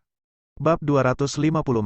Dev menelpon Jansen dan meminta Jansen untuk menjemput dirinya. Dia juga sekalian memberikan pil peremajaan kepadanya, lalu berangkat ke restoran Dava untuk memesan tempat. Jansen segera tiba dan langsung mengantar Dev ke restoran Dava, dan di dalam ruangan Jansen, Dev memberikan 20 butir pil peremajaan kepadanya. Ini total ada 20 butir, uang yang kamu keluarkan untuk membeli bahan obat adalah harga modalnya. Bisa dijual berapa dan bagaimana kamu memasarkannya saya tidak peduli. Kamu saja yang mengambil keputusan atas hal itu. Kalau responnya bagus kita tingkatkan lagi pembuatannya. Dev berkata pada Jansen, baik saya mengerti. Jansen menerima pil peremajaan itu dan berkata, penguasa, saya sudah menyiapkan ruangan VIP King untuk Anda, tidak akan membuat Anda kehilangan muka. Dev yang mendengarnya langsung menggelengkan kepala, tidak usah sebagus itu, ruangan biasa saja sudah boleh, kedepannya kita masih memerlukan banyak uang untuk pengeluaran lain. Baik-baik, Jansen segera mengangguk, perasaan Dev terhadap paman kedua serta keluarganya tidak terlalu dalam, bahkan bisa dibilang dia membenci mereka. Dulu Dev dan keluarganya tinggal di pedesaan, dan saat jabatan Edward perlahan-lahan naik, Dev dan keluarganya pindah dari pedesaan ke kota, dan sejak saat itu paman keduanya selalu datang ke kota untuk mencari Edward saat memerlukan bantuan. Dan saat itu Edward membantu paman kedua Dev untuk pindah ke kota dan mencarikan bibi keduanya pekerjaan. Namun pada saat jabatan paman keduanya berangsur-angsur naik, mereka mulai memandang rendah Dev sekeluarga. Dan saat Dev di penjara, Edward kehilangan pekerjaannya, paman kedua Dev semakin memandang rendah mereka. Mereka bahkan tidak pernah berkunjung sekalipun, sama sekali tidak peduli, sama sekali tidak memiliki rasa kekeluargaan sama sekali. Kali ini Selin menghubungi paman kedua Dev dan mengatakan kalau mereka sudah tinggal di rumah besar juga bisa dibilang untuk pamer, untuk membuat paman kedua Dev dan keluarganya terkesan. Pada saat siang, paman Dev dan sekeluarganya langsung datang ke rumah mereka. Dan saat Dev membawa mereka memasuki ruangan VIP, bibi kedua Dev seketika mencibir, tinggal di rumah sebagus itu hanya membawa kami ke ruangan VIP seperti ini untuk makan. Benar-benar tidak menganggap kerabat miskinnya sebagai keluarga ya, Ibu? Apa Ibu lupa? Tadi kan sudah dibilang kalau rumahnya dipinjami, bukan rumah mereka. Rumah itu harganya ratusan miliar, mereka mana sanggup membelinya. Kakak sepupu Dev melirik Dev dan berkata, Kekeke, oh iya saya sampai lupa, dipinjami ya. Bibi kedua Dev terkikik-kikik. Segera beberapa orang itu duduk di kursi dan menyisakan kursi di tepi untuk Dev sekeluarga. Sedangkan kursi utama diduduki oleh paman kedua Dev, Erwin, wajahnya datar dan santai, matanya sedikit menyipit dan tatapannya penuh penghinaan. Sekarang Erwin sudah menjabat sebagai direktur di salah satu kantor balai pemerintahan, koneksinya luas dan membuatnya mengembangkan kepribadian yang bisa meremehkan orang lain. Di samping kiri Erwin, bibi kedua Dev, Dora yang mengenakan perhiasan di sekujur tubuhnya, warna lipstiknya membuat dia terlihat seperti abis memakan tikus mati, riasannya tebal dan sangat jelek. Putranya, Darrell, duduk di samping Dora. Darrell hanya lebih muda beberapa bulan dibandingkan dengan Dev, dan sewaktu itu kakek mereka memilihkan nama yang memiliki arti yang sama, dan mirip untuk mereka berdua, yang satu bernama Dev, dan yang satu lagi bernama Darrell. Hanya saja Darrell ini bodoh dan belum menikah, sedangkan Dev kalau tidak masuk penjara, pasti sudah menikah sejak awal. Di samping kanan Erwin, seorang pemuda dengan setelan jas duduk, wajahnya terlihat sangat sombong. Dia adalah Charles, suami dari kakak sepupunya Dev. Ayah Charles adalah seorang kepala Dewan Dinas Kesehatan, yang juga merupakan atasan langsung dari Erwin. Dan kakak sepupunya Dev, Gemma, duduk di samping suaminya Charles. Dia mengenakan pakaian dari merek-merek ternama, kukunya juga sangat panjang dan terawat, tampak seperti seorang nyonya dari keluarga kaya. Dev, sejak kapan kamu mengenal teman yang begitu kaya? Bisa tinggal di villa di atas gunung perumahan Bumi Indah dan meminjamkannya dengan royal kepada kalian. Teman seperti ini harus kamu kenalkan pada paman keduamu ini. Saya dengar kata ibumu, temanmu itu seorang wanita, nona muda dari keluarga mana? Sekalian kenalkan pada Darrell. Setelah mereka semua duduk, Erwin bertanya pada Dev dengan nada formal. Bab 255. Mendengar ucapan Erwin, Dev seketika mengernyitkan keningnya dan raut wajahnya menjadi dingin. Erwin, kita sekeluarga datang kemari untuk makan. Untuk apa kamu membahas temannya Dev? Dia tidak tertarik pada Darrell. Edward menyadari kalau ekspresi Dev menjadi jelek dan segera berkata pada Erwin. Meskipun Erwin meremkan Dev sekeluarga, tapi bagaimanapun Edward adalah kakaknya Erwin. Erwin tidak akan berani membantal kata-kata kakaknya. Kak, apa maksud perkataanmu? Ada apa dengan Darrell? Bagaimanapun dia lebih hebat dibandingkan dengan Dev kan? Setidaknya Darrell tidak pernah dipenjara, bukan mantan narapidana. Dora yang mendengar Edward mengatai putranya merasa tidak senang. Kalau Erwin takut untuk menjawab kakaknya, Dora tidak takut. Kamu, wajah Edward seketika menjadi merah namun tidak bisa membantah, karena Dev memang pernah dipenjara. Melihat Edward yang kesal, Erwin menyeringai dan berkata, sudah, jangan ribut lagi. Ayo pesan makanan, setelah ini saya masih ada urusan, tidak ada waktu untuk berlama-lama. Erwin, kamu suka makan apa? Pesan saja. Selin memberikan menu kepada Erwin. Erwin bahkan tidak melihatnya dan langsung menunjuk menu itu. Langsung pesan satu halaman ini saja. Saya dengar masakan restoran ini lumayan enak. Selin yang mendengarnya seketika tercengang. Kalau memesan satu halaman ini, akan semahal apa? Lagi pula mereka hanya beberapa orang, mereka tidak akan bisa menghabiskannya. Melihat Selin yang tercengang, Gemma tersenyum, Bibi, apa kamu tidak sanggup mentraktir? Tidak masalah, kalau tidak sanggup katakan saja padaku. Saya yang mentraktir juga tidak masalah. Wajah Selin memerah, dia tidak mengatakan apapun, karena kalau memesan semua itu, dia benar-benar tidak sanggup membayar. Hanya beberapa hidangan ini, tidak mahal. Dev meraih menu dan meminta Selin untuk duduk kembali, lalu berpesan pada pelayan untuk menghidangkan seluruh menu itu. Melihat Dev benar-benar memesan satu halaman menu itu, Erwin sekeluarga tersenyum sinis. Kita perjelas dulu, kakakku bilang mau mentraktir tapi kalian tidak mengizinkan. Jangan nanti sampai waktunya kalian tidak bisa membayar dan meminta kami yang membayar, pada saat itu kami tidak akan peduli. Darrell berkata sambil melirik Dev. Tenang saja, makan siang kali ini saya yang traktir tidak perlu kalian mengeluarkan satu sen pun. Dev berkata dengan tenang seolah dia tidak peduli dengan hinaan dari Erwin sekeluarga. Sesaat itu, suasana di dalam ruangan VIP menjadi hening. Tidak ada satu orang pun yang berbicara, dan menunggu hidangan mereka dihidangkan dengan canggung. Erwin, tadi di rumah kamu bilang kalau kamu mau mencarikan Dev pekerjaan di pemerintahan, coba. Selin memecah keheningan. Mencari pekerjaan itu gampang, hanya butuh satu kalimat dariku. Kalau Dev hanya bekerja untuk orang juga tidak bisa menjamin masa depan. Kalau saya mencarikannya pekerjaan di pemerintahan, itu akan menjamin kehidupannya. Erwin berkata dengan wajah sombong, hanya saja, saya berharap kakak dan kakak ipar tidak akan berebut masalah rumah peninggalan denganku. Saya berencana menggunakan tempat itu untuk membangun rumah yang bisa saya tinggali setelah pensiun nanti. Dan lagi pula kalian juga udah akan membangun rumah di rumah peninggalan itu.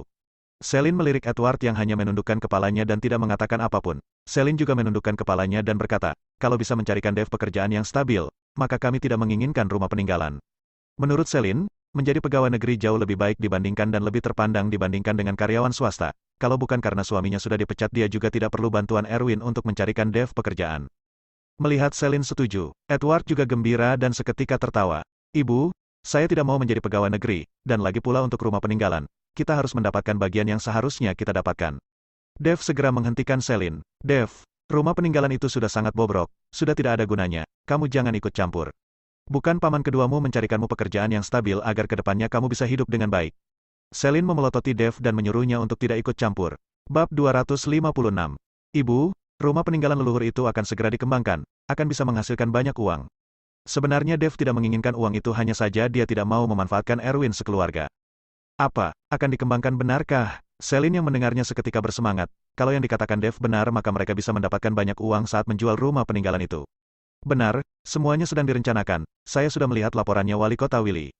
Dev berkata jujur. Dev, apa maksudmu? Jadi maksudmu saya ini sedang membohongi kalian untuk meraup keuntungan? Kamu melihatnya dalam laporan Wali Kota Willy. Kamu sedang membual ya? Kenapa tidak sekalian kamu katakan kamu pernah makan di rumah Wali Kota Willy? Erwin menatap Dev dengan marah dan berteriak padanya. Saya memang pernah makan di rumah Wali Kota Willy. Dev menganggukkan kepalanya. Hahaha, perkataan Dev mengundang gelak tawa dari semua orang. Bahkan Charles yang tidak berkata apapun dari tadi juga mencibir. Saya pernah bertemu dengan banyak pembual, tapi yang seperti kamu ini baru pertama kali saya temui. Apa kamu tahu siapa saya? Berani mengatakan hal seperti ini di depan saya? Saya akan memberitahumu dengan jujur. Sebentar lagi Wali Kota Willy akan datang kemari untuk makan di sini. Ayahku juga akan menemaninya. Bukankah tadi kamu bilang kalau kamu pernah makan di rumah Wali Kota Willy? Kalau begitu saya akan mengajakmu menemuinya dan bersulam dengannya, dan lihat apakah dia mengenali siapa kamu. Baik, Dev mengangguk tanpa ragu. Dev, Selin segera menarik lengan baju Dev. Bercanda dalam hal lain tidak masalah, tapi kalau candaannya menyangkut pemimpin kota, itu namanya cari mati. Edward juga berkata dengan dingin, Dev, duduk kamu. Edward juga tidak percaya Dev pernah makan di rumah Willy, karena Dev hanyalah rakyat biasa. Bisa makan di rumah wali kota adalah hal yang tidak mungkin. Mendengar perkataan Edward, Dev hanya bisa duduk. Seketika, semua orang memandang Dev sambil meremehkannya. Kakak ipar Dev hanya sedang beromong kosong. Kalau di sana akan dikembangkan, saya mana mungkin udah tahu. Kalau menurutku dia tidak ingin mencari pekerjaan dan tidak ingin melewati kehidupan yang baik, makanya dia berkata seperti itu. Dengan statusnya sebagai seorang mantan narapidana, apa dia bisa makan bersama di rumah wali kota? Erwin menatap Dev dengan sinis lalu melanjutkan perkataannya, kakak ipar, dengan status Dev, apa kamu tahu membantunya mencari pekerjaan sangat beresiko untukku? Hanya saja tidak masalah, saya akan mencarikannya pekerjaan. Saya tidak akan mengambil rumah peninggalan leluhur dari kalian begitu saja. Saat itu saya akan memberikan kalian 100 juta, itu sudah cukup untuk biaya hidup kalian selama beberapa tahun, sewalah rumah sendiri. Tidak perlu tinggal di rumah orang lagi. Selin yang mendengar Erwin akan memberikan 100 juta kepada mereka seketika matanya bersinar. Perlu diketahui bahwa rumah peninggalan leluhur itu sama sekali tidak berguna, dan bisa mendapatkan 100 juta dari rumah itu juga sudah bagus. Erwin mendengar perkataanmu ini, saya sebagai kakak iparmu juga tidak akan mengatakan apapun lagi. Lagi pula rumah peninggalan itu sudah sangat bobrok, kamu ambil saja. Selin berkata dengan wajah gembira. Melihat Selin menyetujuinya, secercah kegembiraan juga terlihat di mata Erwin. Alasan kenapa dia setuju untuk datang makan siang kali ini adalah karena masalah rumah peninggalan leluhur. Lokasi itu akan segera dikembangkan dan dia sudah mendapatkan informasi dari orang dalam asalkan bisa mendapatkan rumah peninggalan leluhur, sampai waktunya itu akan menghasilkan keuntungan baginya. Ibu, kening Dev mengernyit, dan dia berteriak pada Selin. Sudahlah, kamu tidak perlu ikut campur, saya sudah memutuskan untuk memberikan rumah peninggalan leluhur itu kepada paman keduamu. Selin mengibaskan tangannya pada Dev dan menyuruhnya untuk tidak berbicara lagi. Edward yang sedang merokok di samping juga tidak mengatakan apapun, sepertinya dia juga setuju saja. Saya tidak setuju kalau rumah peninggalan leluhur itu diberikan kepada mereka. Dev tiba-tiba berteriak marah. Dia tidak pernah meneriaki ibunya sebelumnya, tapi kali ini dia tidak boleh membiarkan Erwin mencapai tujuannya. Dev, kamu kira kamu siapa? Kamu tidak setuju lalu bisa apa? Ini adalah peninggalan keluarga Colin, apa hubungannya denganmu? Kamu hanyalah anak haram yang dipungut. Erwin berteriak marah dan memaki Dev. Bab 257. Dev seketika termenung. Raut wajahnya berubah menjadi dingin dan sikapnya mulai berubah. Seperti hantu, dia melekatkan tatapannya pada Erwin dan bertanya, apa katamu? Kalau bernyali coba katakan sekali lagi. Erwin yang melihat tatapan mata Dev seketika terkejut. Namun dia segera tersadar lalu berteriak dengan marah dan malu, anak haram sialan, kalau bukan karena keluarga Colin. Piang, Erwin, tutup mulutmu. Edward tiba-tiba melemparkan gelas, wajahnya memerah dan dia menatap Erwin dengan marah. Sekujur tubuhnya gemetar dan berkata, kalau kamu berani mengatakan satu patah kata lagi, satu patah kata lagi. Melihat Edward yang marah, Erwin terkejut dan segera duduk kembali dan menutup mulutnya rapat-rapat. Meskipun dia memandang remeh Edward sekeluarga, tapi kemarahan Edward masih memiliki aura seorang kakak sulung yang hebat. Seketika, tidak ada seorang pun yang berani membuka mulut di dalam ruangan itu. Sekujur tubuh Dev memancarkan aura pembunuh yang memenuhi seisi ruangan. Kalau lawannya bukanlah paman keduanya, dia pasti sudah menjadi mayat. Dev, paman keduamu sudah tua dan berbicara ngelantur, cepat duduk. Selin segera menarik Dev agar dia duduk kembali di kursinya. Edward menarik nafas dalam, dan kembali menyalakan sebatang rokok untuk dirinya sendiri, sebatang demi sebatang. Tidak lama setelah itu, hidangan yang mereka pesan memenuhi satu meja penuh. Lalu 2 botol Mote edisi terbatas juga diantarkan. Seketika, semua orang tercengang dan wajah mereka terlihat bingung, karena mereka tidak memesan arak. Kenapa ada arak yang dihidangkan? Pelayan, sepertinya kami tidak memesan arak ini. Darrell memanggil pelayan dan bertanya. Benar, tapi ini adalah pesan dari Tuan Jansen, agar 2 botol arak ini diantarkan ke ruangan ini. Jawab pelayan tersebut. Mendengar itu adalah pemberian dari Jansen, mereka semakin bingung lagi. Meskipun Erwin merupakan seorang kepala bidang, tapi posisi itu bahkan tidak akan dipandang oleh Jansen. Kenapa tiba-tiba memberikan 2 botol arak semahal ini? Ini pasti karena tuan mudaku, bahkan Tuan Jansen sampai berpesan sendiri untuk mengantarkan 2 botol arak sebagus ini. Dora tiba-tiba berkata. Perkataan Dora membuat semua orang menatap Charles, karena di antara mereka semua hanya Charles lah yang paling mungkin memiliki hubungan dengan Jansen. Karena bagaimanapun ayah Charles adalah seorang kepala dewan, dan kalau dia kenal dengan Jansen juga sangat normal. Charles, tidak disangka kamu kenal dengan Jansen, 2 botol arak ini tidak murah, sepertinya. Tuan Jansen sangat memberi muka padamu ya? Erwin berkata dengan kaget. Hehe, Charles tertawa pahit. Ayah, ibu, saya dan Jansen hanya pernah makan bersama beberapa kali. Tidak disangka dia tahu saya datang kemari dan mengantarkan 2 botol arak ini untuk memberi muka padaku. Kakak ipar, kamu sangat hebat. Kamu bisa kenal dengan orang seperti Jansen. Kalau begitu di kota surau ini nantinya tidak ada orang yang berani bersikap tidak hormat kepadaku. Darrell terlihat sangat bersemangat dan senang. Kalau kakak iparnya kenal dengan Jansen, maka di kota surau ini tidak ada lagi yang berani mengganggu dirinya. Edward dan Selin yang melihat mereka juga hanya tersenyum, namun di dalam tatapan mereka terlihat cemburu. Hanya Dev yang tetap duduk dan tidak menunjukkan ekspresi apapun, karena dia tahu arak itu bukan diberikan Jansen untuk Charles. Hanya saja dia tidak ingin membeberkan rahasianya, dia masih sedang memikirkan perkataan Erwin tadi. Dev tidak mempercayai kalau dirinya benar-benar dipungut. Pada saat itu dirinya segera memikirkan kembali saat dia di penjara, dan suatu kali saat Ryu meraih tangannya dan mendengarkan denyut nadinya. Saat itu Ryu mengatakan kalau dirinya memiliki darah naga di dalam tubuhnya, dan bukan anak dari orang biasa. Namun Dev tahu kalau orang tuanya adalah orang yang sangat biasa, dan tidak memperdulikan perkataan Ryu. Namun saat ini, Dev mulai mencurigai statusnya karena Erwin tidak mungkin beromong kosong tanpa alasan, dan hati Dev mulai kacau. Bab 258. Ayah, Ibu, saya akan menuangkannya untuk kalian. Arak ini tidak murah. Kalau bukan karena Charles, kita tidak akan mempunyai kesempatan untuk minum Maotai edisi terbatas seperti ini. Gema berkata sambil membuka botol arak dan menuangkan untuk Dora dan Erwin. Kak, saya juga mau mencoba segelas, saya belum pernah minum. Darrell segera mengangkat gelasnya, dan berkata pada Gema sambil tersenyum. Minggir, anak kecil untuk apa minum arak? Gema memelototi Darrell lalu menuangkan segelas untuk Charles dan dirinya sendiri. Kakak ipar, coba lihat kakakku ini. Darrell menatap Charles dengan tatapan memelas. Hahaha, Charles tertawa, tuangkan juga segelas untuk Darrell. Arak seperti ini sudah diminum juga sudah tidak ada, kedepannya juga tidak diproduksi lagi. Terima kasih kakak ipar. Darrell yang mendengarnya langsung bahagia dan mengangkat botol itu untuk menuangkan pada gelasnya sendiri. Erwin sekeluarga sudah memenuhi gelas mereka dengan arak Maotai, hanya keluarga Dev yang tidak dituangkan. Selin tidak masalah karena dia memang tidak minum alkohol, dan Dev juga sedang melamun saat ini. Hanya Edward yang menjilat bibirnya, hatinya sudah merasa sangat menginginkannya, tapi arak ini dihadiahkan kepada Charles, tidak peduli seberapa dia menginginkannya kalau mereka tidak menuangkannya, dia juga tidak boleh langsung mengambilnya. Melihat sikap Edward, Erwin dan sekeluarga menunjukkan senyuman menghina. Darrell, cepat tuangkan arak untuk pamanmu. Meskipun arak ini dihadiahkan oleh Jansen kepada kakak iparmu tapi makan siang kali ini ditraktir oleh pamanmu, dia juga harus mencicipinya. Dora berkata pada Darrell sambil mengangkat-angkat alisnya. Baik, Darrell mengangkat botol arak dan berkata pada Edward, Paman, saya akan menuangkan sedikit arak untukmu. Kalau kamu tidak minum sekarang, mungkin seumur hidup tidak akan pernah punya kesempatan untuk minum arak seperti ini lagi. Edward awalnya tidak ingin memakan hidangan pemberian sedekah, namun karena aroma arak ini terlalu kuat, Edward tidak bisa menahan diri dan segera mengulurkan gelasnya. Darrell yang melihat itu menyeringai dan menuangkan beberapa tetes arak ke dalam gelas Edward. Arak ini sangat mahal, harganya mungkin mencapai jutaan, paman kamu coba sedikit saja ya. Darrell berkata sambil meletakkan botol arak itu. Melihat beberapa tetes arak sedekah yang ada di dalam gelasnya, Edward pada akhirnya tetap membuka mulut dan meminum arak itu. Seperti yang diharapkan dari Maotai edisi terbatas, arak itu sangat wangi. Hahaha, melihat sikap Edward semua orang mulai tertawa. Duduk, lihat sikapmu yang memalukan itu. Selin menarik Edward untuk duduk dengan kesal. Edward baik dari sisi manapun, hanya ada satu kekurangan yaitu kecanduannya terhadap alkohol dan harus minum setiap harinya. Ayo, kita juga minum. Charles mengangkat gelasnya dan mulai minum. Segera, 2 botol arak itu habis dan Erwin sekeluarga berbincang-bincang dengan seru. Sedangkan keluarga Dev hanya diabaikan. Tiba-tiba terdengar suara telepon berdering, Charles mengeluarkan ponselnya dan melihat pesan singkat yang dikirimkan ayahnya untuknya.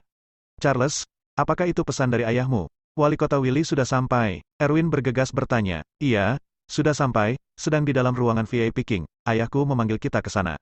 Charles mengangguk. Erwin yang mendengarnya seketika gemetar. Bisa minum bersama dengan wali kota merupakan keberuntungannya. Kalau begitu jangan ditunda lagi, ayo kita segera ke sana. Erwin mengangkat gelasnya dan berkata dengan panik. Ayah, saya juga mau ke sana, saya belum pernah minum bersama dengan pejabat penting. Darrell mengangkat gelasnya dan bangkit berdiri. Untuk apa anak kecil sepertimu ikut, duduk dan tunggu di sini. Erwin memelototi Darrell. Dia takut Darrell tidak bisa menjaga ucapannya dan menyinggung Willy. Kalau sampai itu terjadi, akan merepotkan, karena orang-orang yang bisa minum bersama dengan wali kota pasti bukan orang biasa. Ayah, biarkan Darrell ikut ya, bisa melihat cara kerja dunia juga merupakan hal baik untuknya. Charles membujuk Erwin. Baiklah, ingat, sampai di sana jangan mengatakan apapun. Erwin berpesan pada Darrell. Bab 259. Saya juga ikut, saya ingin bertemu dengan wali kota Willy yang tidak mementingkan diri sendiri itu. Dora dan Gemma juga serempak berkata mereka ingin ikut. Baik, kita pergi bersama. Charles melambaikan tangannya, dan saat Erwin sekeluarga bersiap pergi untuk bersulang, Charles tiba-tiba berhenti dan berkata pada Dev, bukankah kamu bilang pernah makan bersama wali kota di rumahnya? Sekarang kami mau pergi bersulang dengan wali kota, kamu tidak mau ikut. Ucapan Charles membuat Erwin sekeluarga menatap Dev. Mereka tahu kalau Dev pasti tidak berani dan kalau dia pergi itu akan segera mengungkap kebohongannya. Dev menggelengkan kepala, kalau mau bersulang, juga dia yang harus datang untuk bersulang denganku. Mendengar ucapan Dev membuat mereka semua termenung lalu tertawa terbahak-bahak. Kau ini sedang bermimpi ya? Kamu menyuruh wali kota untuk datang kemari dan bersulang denganmu. Kamu juga tidak melihat-lihat dulu siapa dirimu. Kamu tidak takut kalau saya memberitahu ucapan ini kepada wali kota, dan lihat bagaimana dia akan membereskanmu. Setelah berkata, Charles membawa Erwin dan yang lainnya keluar. Baru sampai di depan pintu, Dora berhenti dan berbalik, kita mau pergi bersulang. Bisa saja kita juga diminta tinggal untuk makan bersama. Sampai waktu itu kalian langsung bayar saja tidak perlu menunggu lagi. 2 botol rak kosong itu juga akan berharga beberapa ratus ribu, jangan lupa dibawa pulang. Itu akan cukup untuk biaya makan kalian selama beberapa hari. Dora berkata lalu tertawa terbahak-bahak. Dev, apa kamu melantur? Kenapa kamu berani berkata sembarangan? Bukankah itu namanya cari masalah? Setelah Erwin sekeluarga pergi, Celine berkata pada Dev dengan cemas. Ibu, tidak apa-apa, Dev berkata sambil tersenyum. Aduh, Edward menarik nafasnya, satu meja hidangan ini akan menghabiskan berapa banyak uang. Bagaimana ini, ayah? Jangan khawatir, saya punya cara. Begini saja, kamu dan ibu kembali dulu ke rumah, masalah pembayaran saya yang akan mengurusnya. Dev tahu kalau kedua orang tuanya hanya akan merasa khawatir bila berada di sini, jadi dia meminta mereka untuk pulang terlebih dulu. Baiklah, saya dan ibumu akan pulang untuk mencari uang. Kamu harus ingat, jangan bertindak gegabah dengan orang lain, ini adalah bisnisnya Tuan Jansen, jangan membuat onar. Edward berpesan kepada Dev. Baik, saya sudah tahu. Dev menganggukkan kepala. Celine sebenarnya masih sedikit khawatir, tapi dia akhirnya mengikuti Edward dan pulang, dan mencari tetangga lama mereka untuk meminjam sedikit ang kalau berani udah membayar setelah makan di daerah Jansen itu sama saja dengan cari mati. Setelah orang tuanya pergi, Dev kembali duduk dan memikirkan identitas aslinya. Sedangkan di sisi lain, Erwin dan sekeluarga sedang naik lift menuju ruangan VIP King tempat Willy berada. Melihat ruangan VIP yang begitu mewah, mata Darrell seketika menunjukkan ketidakpercayaan. Kakak ipar, kapan kamu akan membawa kami makan di ruangan VIP seperti ini? Lihatlah Dev yang bodoh ini, malah membawa tamunya makan di ruangan VIP biasa. Darrell bertanya pada Charles. Dev si bodoh itu saja tidak sanggup membayar untuk makan di ruangan VIP biasa. Lihatlah bagaimana dia akan membayar nanti, kalau dia berani kabur, bisa saja Tuan Jansen menghabisi nyawanya. Gemma menutup mulutnya dan terkekeh. Diam kalian berdua, apa kalian tidak tahu tempat seperti apa ini? Yang makan di dalam semuanya adalah orang penting. Kalau sampai suara kalian yang keras itu mengganggu mereka yang sedang makan, maka masalah akan runyam. Charles menghardik dua orang itu. Darrell dan Gemma yang terkejut seketika menutup rapat mulut mereka. Erwin juga berkata, yang Charles katakan benar, kalian harus memperhatikan sikap kalian, kurangi bicara, dan perbanyak belajar dari kakak ipar kalian. Pada saat itu di dalam ruangan VIP King, Willy dan beberapa rekan pejabat lainnya sedang makan dan berbincang-bincang, salah satunya adalah ayahnya Charles, Salman, dan kalau dilihat dari urutan duduk mereka, Salman seharusnya merupakan pejabat dengan status paling rendah di antara mereka semua. Entah itu menuangkan teh atau arak, semua dilakukan dan dilayani oleh Salman sendiri, bahkan tidak membutuhkan pelayan. Bab 260. Pada saat itu, pintu ruangan VIP King dibuka, Jansen membawakan sebotol arak terbaik masuk ke dalam. Saat mereka melihat orang yang masuk adalah Jansen, mereka semua tercengang, karena mereka tahu orang seperti Jansen dan apa yang dilakukan olehnya. Willy yang adil dan jujur, awalnya juga tidak suka berurusan dengan orang seperti Jansen. Tapi kali ini Willy yang membuka mulut dan mengundang Yansen datang. Wali kota, dan para pejabat, terima kasih sudah bersedia berkunjung di restoran kecilku. Makanan hari ini saya yang akan membayarnya. Yansen tersenyum sambil membuka botol arak itu. Dia sudah lama berada di masyarakat, dan dia tahu caranya menjamu tamu. Hanya saja dia tidak mengerti kenapa Willy mengutus seseorang untuk memanggilnya kemari. Yansen, saya memanggilmu kemari bukan untuk menyuruhmu membayar, duduk dan mengobrollah. Willy melambaikan tangannya pada Yansen. Yansen segera duduk di samping Willy dan membuat beberapa orang lainnya tercengang. Mereka tidak mengerti apa yang terjadi pada Willy hari ini. Wali kota, ada pesan apa katakan saja. Setelah Yansen duduk, dia segera berkata dengan penuh hormat pada Willy. Hari ini saya datang untuk makan di restoranmu, dan mengutus seseorang untuk memanggilmu, karena saya ingin memintamu membuatkan janji temu dengan Tuan Dev. Saya ingin berterima kasih langsung kepada Tuan Dev. Willy berkata dengan sangat segan. Yansen yang mendengarnya segera mengerti apa yang terjadi pada Willy. Ternyata ada hubungannya dengan masalah kemarin. Wali kota, kebetulan sekali hari ini Tuan Dev juga sedang menjamu tamu di lantai bawah. Kata Yansen. Benarkah? Willy terkejut dan merasa gembira. Kalau begitu saya mau pergi bersulang dengan Tuan Dev. Willy berkata sambil mengangkat gelasnya dan hendak berjalan keluar. Mereka yang melihat sikap Willy seketika termenung. Mereka tidak bisa memikirkan orang penting mana yang datang ke kota surau dan membuat Willy begitu segan dan langsung ingin menghampirinya untuk bersulang. Hanya saja, orang yang begitu disegani oleh Willy pasti bukan orang biasa. Jadi orang-orang ini juga ingin ikut, dan mereka mengangkat gelas bersiap pergi bersama. Namun pada saat mereka bersiap beranjak keluar, pintu ruangan tiba-tiba dibuka. Erwin dan sekeluarga berjalan masuk ke dalam. Melihat ada yang tiba-tiba menerobos masuk, Willy tercengang dan mengernyitkan keningnya. Siapa kalian? Pak Wali Kota, nama saya Erwin, Kepala Bidang Kesehatan di Dinas Kesehatan. Saya tahu kalau Pak Wali Kota sedang makan di sini jadi saya datang untuk bersulang dengan Pak Wali Kota. Erwin berkata sambil menunjuk orang-orang yang ada di belakangnya, ini adalah anggota keluarga saya. Mereka semua juga ingin bertemu dengan Pak Wali Kota. Erwin terlihat gugup, tangannya yang memegang gelas arak sedikit gemetaran. Sedangkan Darrell dan Dora serta yang lainnya tampak menatap Willy dengan bersemangat. Willy seketika terlihat marah, dan dia menatap Salman. Salman, apa yang terjadi di sini? Willy dan pejabat lainnya makan serta minum di restoran Yansen merupakan rahasia. Karena bagaimanapun reputasi Yansen sangat jelek, kalau sampai ada orang yang mengetahui Willy datang untuk makan di restoran Yansen, bisa saja menjadi pengaruh buruk, oleh karena itu dia hanya memanggil beberapa orang dan tidak menghubungi yang lainnya. Sedangkan sekarang, Erwin sekeluarga datang kemari ini jelas menunjukkan mereka sudah mendapatkan informasi orang dalam dan Salman juga merupakan kepala Dewan Dinas Kesehatan, yang berarti Erwin adalah bawahannya, maka orang yang membocorkan informasi ini pastilah Salman. Melihat Willy marah, Salman terkejut dan gemetaran. Dia memelototi anaknya Charles dan menjelaskan, Wali Kota, saya hanya memberitahukan pada putraku, saya memberitahunya kalau saya tidak makan di rumah siang ini, dan akan makan di restoran Dava. Tidak disangka dia juga sedang makan di sini dan membawa orang untuk datang bersulang dengan Anda. Salman mencoba membuang tanggung jawab, di saat seperti ini dia tidak akan memikul tanggung jawab demi siapapun, walaupun itu putranya sendiri, hal ini terkait dengan karirnya. Putramu Willy mengernyitkan keningnya, kamu tidak sedang mengatakan kalau Erwin adalah putramu kan? Bersambung.